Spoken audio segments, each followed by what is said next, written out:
Selamat pagi anak-anak, salam Fransiskus Pace Bene. Bagaimana kabar kalian hari ini? Semoga semua sehat ya. Nah, hari ini kita akan belajar tema 1, subtema 3, muatan bahasa Indonesia. Yang pertama, menentukan ide pokok dalam teks. Sebuah teks terdiri dari beberapa paragraf. Setiap paragraf memiliki ide pokok yang berbeda-beda. Nah, seperti yang minggu lalu Ibu jelaskan bahwa ide pokok merupakan inti atau dasar permasalahan di dalam suatu teks. Dengan mengetahui ide pokok yang terkandung dalam suatu teks, kamu akan lebih mudah mengetahui masalah utama yang disajikan di dalam teks tersebut. Nah, kita lanjut ya. Yang kedua adalah menentukan ide pokok berdasarkan gambar. Anak-anak, kamu dapat menentukan ide pokok dari gambar. Caranya seperti apa? Yang pertama, perhatikan apa saja yang ada pada gambar dan bagaimana situasi dalam gambar. Misalnya, siapa tokoh yang ada pada gambar? Di mana lokasi gambar, atau bagaimana pemandangan yang ada pada gambar.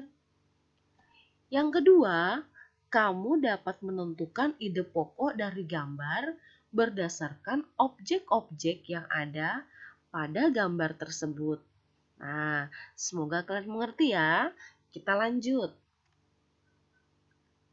Menuliskan ide pokok dari teks. Nah, ayo ingat kembali cara menentukan ide pokok dari sebuah paragraf. Kalian semua sudah tahu bukan? Ide pokok dapat ditemukan di awal, tengah, akhir, atau awal hingga akhir paragraf. Nah, setelah kalian menuliskan ide pokok, kalian bisa menuliskan ide pokok dari teks menggunakan diagram pohon. Jadi, bukan hanya dibuat dalam bentuk tabel, tapi juga bisa menggunakan diagram pohon ya. Menuliskan ide pokok dari artikel ilmiah.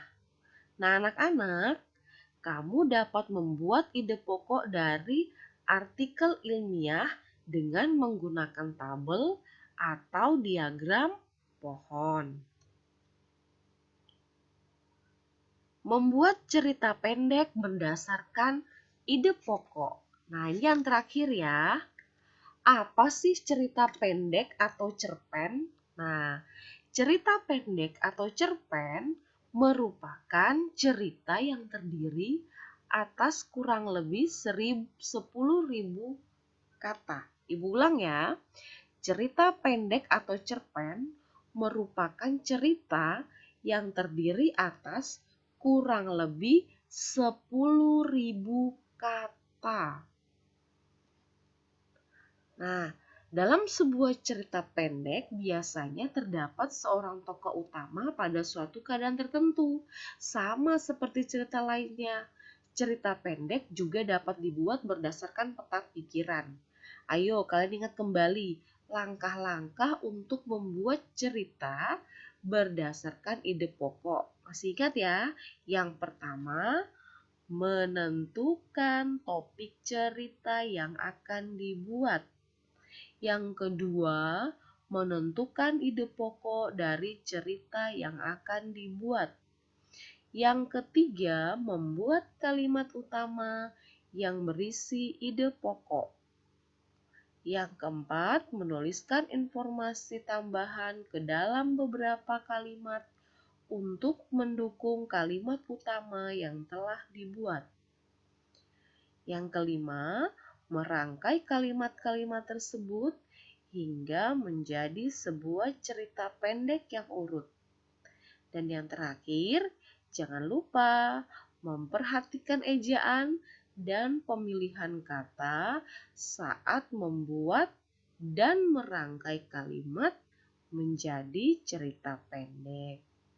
Nah, sampai di sini dulu penjelasan Ibu pada hari ini. Semoga kalian mengerti. Selamat pagi, salam Fransiskus, Pace e bene.